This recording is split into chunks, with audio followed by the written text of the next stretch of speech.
자, 다섯 번째 썰 한번 가보도록 하겠습니다.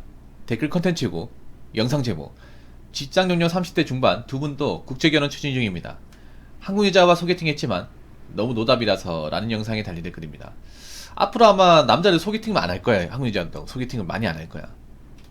여자분들이 앞으로 소개팅 갔을 때 배짱 튕구면 골로 갑니다. 특히 나이 드신 분들 소개팅 없을 거야. 아마 없을 겁니다. 남자들이 이게 일종의 감정남이 동남이라고 알아버렸기 때문에 솔직히 요즘에 뭐 소개팅으로 뭐 만나서 잘된 케이스가 드물어요.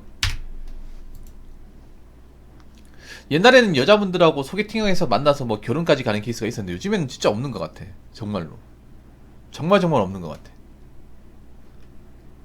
오히려 안 좋은 사례만 많고.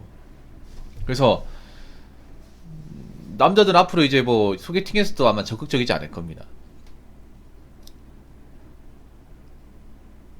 그럼 여자들 이렇게 이야기했지. 왜 남자들 요즘 적극적이지 않냐. 남자 이상하다고 하는데 본인도 이상한 거. 본인들이 얼마나 이상하겠으면 남자들이 마음을 달리 먹을까.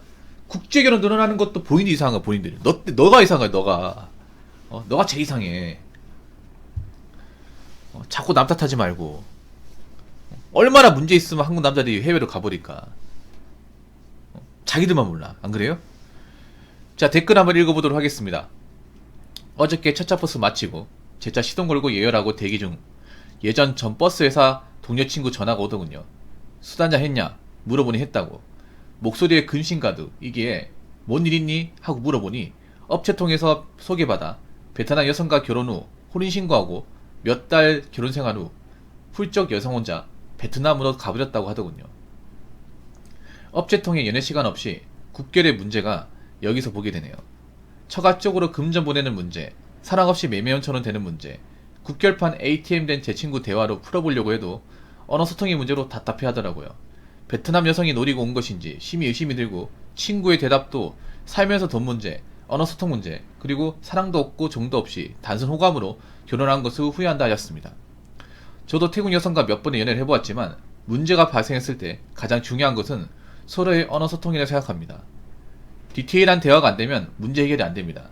국제연애를 하든 국결을 하든 상대방 언어, 생활 언어보다 높은 주급 이상의 능력을 꼭 갖추시고 상대방도 한국 능력을 향상시킬 수 있도록 서로 노력을 하고 꼭 기본 탑재하시고 국제 무대로 눈을 돌리시길 부탁드립니다. 열심히 사는 한국 남성들 시행착오는 안됩니다. 아시겠죠? 국결의 백도도 상처받는 것은 똑같습니다. 업체 통해하는 거 비추, 소개를 받아 시간을 두고 연애 기간을 두어야 합니다.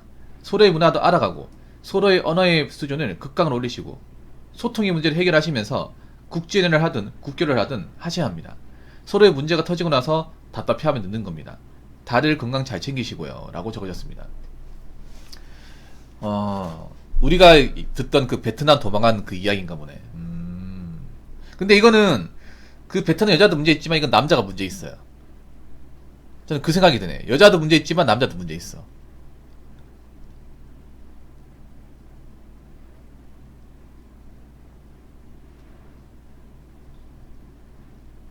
이 보면 베트남 뭐 도망 많이 간다고 하는데 근데 도망가는 이유가 있어요. 이 보면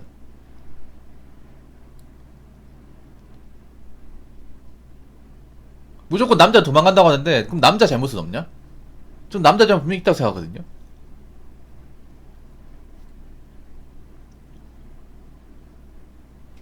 보통 남자들이 이거 잘 얘기 안 하려고 합니다.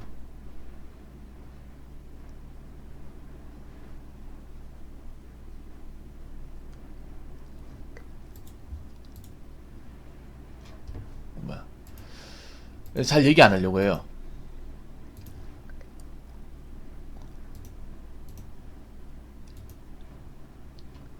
여자는 무조건 도망간대. 근데 무조건 도망간다기보다는 보통 보면 도망간 케이스를 보면 남자가 좀 못한 경우가 많아요. 근데 그런 것들은 잘 안 다루거든 이게. 얘 보면 일단 이분이 잘못한 게 업체를 통해서 단기간에 이건 제 최악의 케이스입니다. 이거 하면 안 돼요 여러분.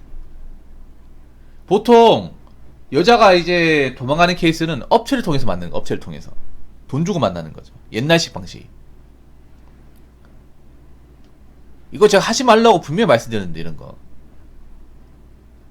이게 우리가 알고 있는 국제결혼 얘기 나올 때 나오는 매매혼이 매매혼. 이런 케이스가 옛날에 이렇게 했거든.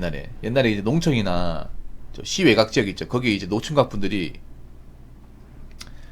이제 국제결혼 하려고 이 브로커 같은 사람한테 돈 지어주고, 제가 전에 얘기했죠. 제가 예전에 공장 다녔던 형님이 이거 한 케이스가 있다고. 저는 나이 차이가 꽤 많이 나는데 그분이 한 2천만 원인가 돈 주고 했었거든. 근데 난 그게 좀 이해가 안 됐어요. 왜냐하면 제대로 알지도 못하는데 그 크루즈 여행으로 이제 서로 이제 먹고 자고 하면서 얼마나 한다 그래.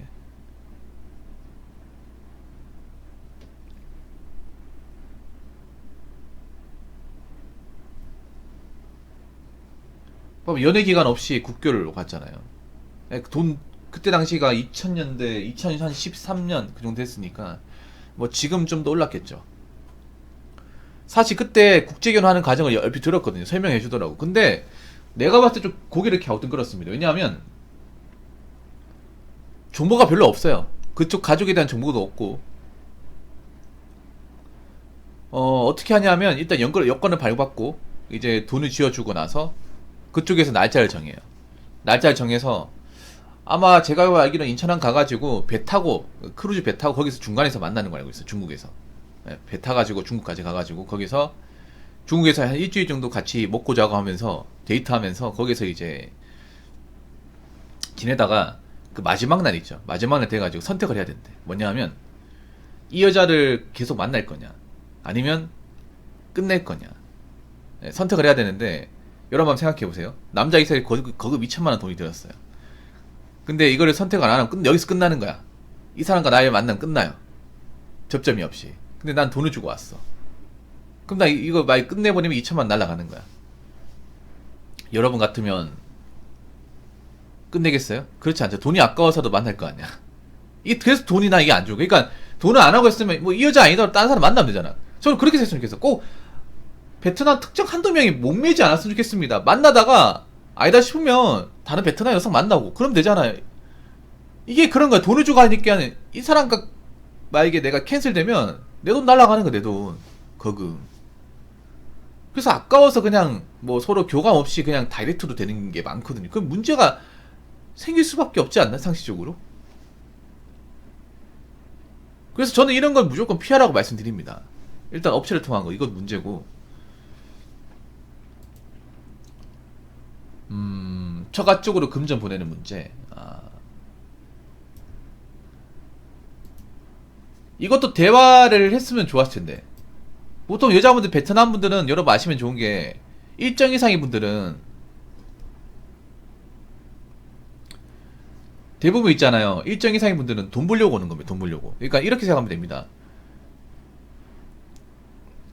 베트남 분들이 보통 한국 땅 와가지고 일하고 싶어 합니다. 대부분 일을 합니다. 일을 안 하는 사람이 없습니다. 집에 와서 살림하는, 그러니까 이제 전업주부 하는 거 싫어합니다. 싫어한다니까요. 그래서 이제 제 방송에 국결하신 분들, 베트남 여성과 결혼하신 분들 보면 대부분 일을 해요. 공장을 다니든 뭐 배달을 뛰든 뭘 합니다. 진짜로. 그분들이 막 집구석에서 아무것도 안 하는 걸 못 견뎌요. 그쪽 민족이. 그리고 한국에 돈이 된다는 거 알고 들어옵니다. 대다수의 베트남 분들은 한국에서 돈을 벌면 자기 나라보다 돈이 된다는 거 알고 들어와요. 상식적으로 생각해봐. 여러분들이 베트남 여성이 생각해보세요. 우리나라에 백날 천날 벌어봐야 40만원 밖에 안 돼요. 새갑바지 벌어 40만원 밖에 안 돼요. 한국 돈으로. 근데 한국 땅에 와가지고 낮에만 일하는 거 주월 근무에 사니까 200만 넘겨주네.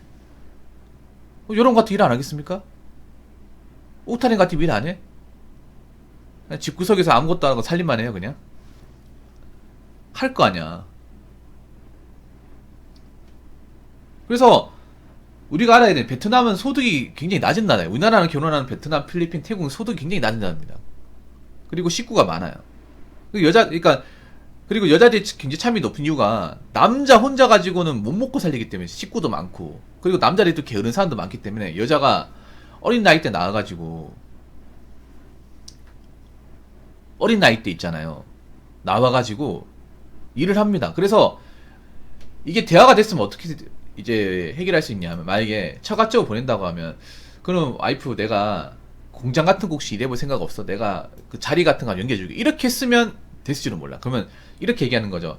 와이프 일하고 싶지. 대화가 됐으면 나도 일을 하고 싶은데 와이프 혹시 뭐 공장 쪽에 일하는 거 좋아? 그럼 공장 쪽에 일하고 싶다고 하죠. 대화가 됐으면. 그러면 일을 해가지고 돈을 얼마치 보태주는 걸 하자. 그러니까 베트남에 돈을 보태주는 쪽으로 아마 결혼하는 분들이 좀 있어요, 여러분. 이것도 대화가 돼야지, 대화가. 물론 이걸 안 좋게 보는 분들도 있어. 근데 자기가 돈 벌어서 보태겠다고 하는데 그 자체를 무조건 나쁘게 보는 것도 저는 그렇다고 봐요. 왜냐하면 처가 쪽으로 돈을 보냈는데 우리나라처럼 막 엄청나게 많이 보내잖아요. 한 40에서 50만 원 돈? 물론 그것도 이제 크다고 생각할 수 있겠지만 베트남에서 그 정도 돈 보내면 그쪽 나라 식구들이 일을 안 하고 먹고 살 수 있습니다.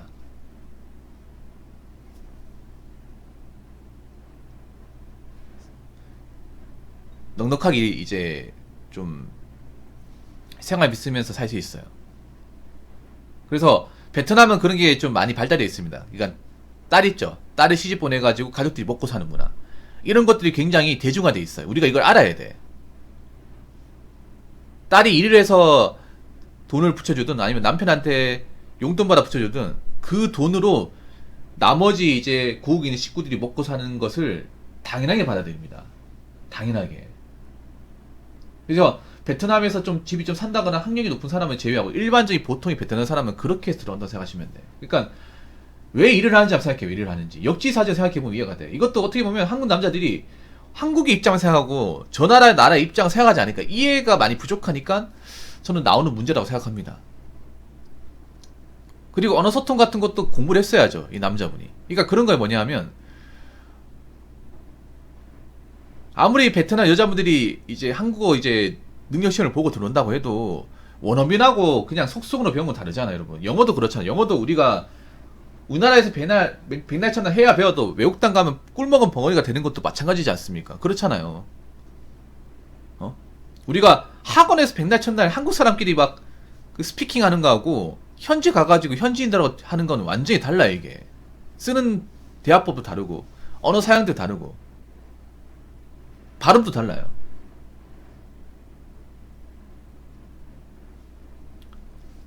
그래서 나는 이거 뭐 저 베트남 여자도 문제 있지만 이 남자분도 문제가 있어, 분명히.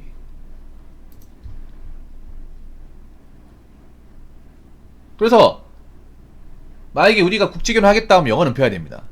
영어는 배워야 돼. 돈을 줘서라도 배워야 됩니다. 그리고 저 남자분들한테 개인적으로 얘기하는 게 너무 급하게 하지 말라고 말씀드리고, 보통 남자들이 이것도 문제가 뭐냐, 급하게 하려고 그래. 급하게 빨리 하고 싶어가지고.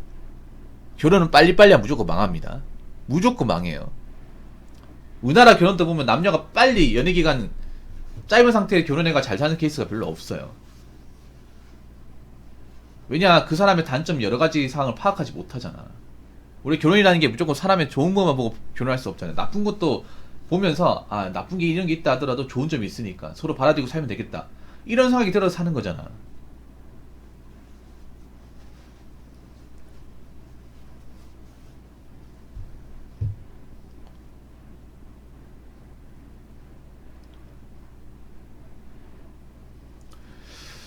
그렇기 때문에 우리가 이제 국제결혼을 하려면 너무 뭐 남자도 그런 사람이지, 내가 나이가 찼기 때문에 한 살 더 어릴 때 결혼해야 된다, 그런 것보다 차분하게 가자, 차분하게. 왜냐하면 그런 거야. 저 나라 국가들은 생각보다 우리나라 남자들, 우리나라 여자처럼 나이에 그렇게 막 엄청나게 예민하진 않아. 그러니까 뭐냐면 남자 너무 늙으면 문제가 되겠지. 뭐냐면 너무 막 깨지자면 문제가 되겠지만 자기 관리 해놓고 또 나이가 있으면 괜찮아요. 어차피 나이 차고 드는 건 똑같잖아. 대신에 그게 중요해. 우리하고 의사소통이 가능한가? 우리나라의 어떤 문화를 어느 사람은 알고 있나? 모르고 있냐? 이게 정말 중요하다니까. 그래야 나중에 뭐 서로 문화적 차이가 있어도 갈등이 생겨도 해결할 수 있는 거 아니에요? 근데 그런 거 일제 없이 그냥 돈만 주고 다이렉트로 이 사람 한국어 배워서 오니까 난 영어를 배울 필요가 없어, 그런 마인드로 들어오니까 이런 문제가 생기는 겁니다. 그래서 저는 국제결혼 하더라도 이렇게 돈 주고 하는 이제 국제결혼보다는 정상적인 어떤 만남을 통해서 국제결혼을 많이 했으면 좋겠어요. 그래서 이런 좀 안타까운 일이 벌어지지 않았으면 좋겠습니다. 자, 이상으로 5번째 썰 마치도록 하겠습니다.